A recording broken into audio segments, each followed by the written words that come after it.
L'administration américaine a transmis au Congrès une liste de 18 personnes accusées de violation des droits de l'homme en Russie.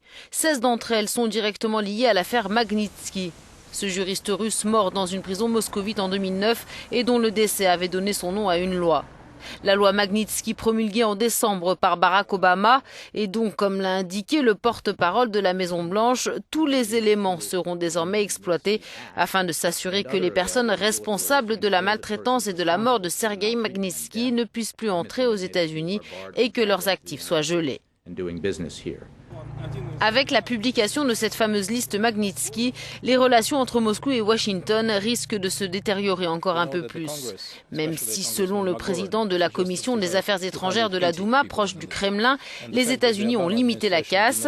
Selon lui, le Congrès américain avait suggéré 280 noms à inscrire sur la liste Magnitsky, mais l'administration Obama n'aurait décidé de n'en retenir que 18 pour ne pas envenimer les relations avec la Russie.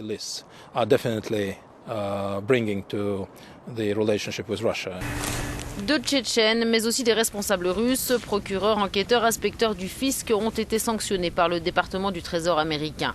La Russie a d'ores et déjà promis de riposter. Moscou n'exclut pas non plus de publier une liste d'Américains responsables de violations des droits de l'homme.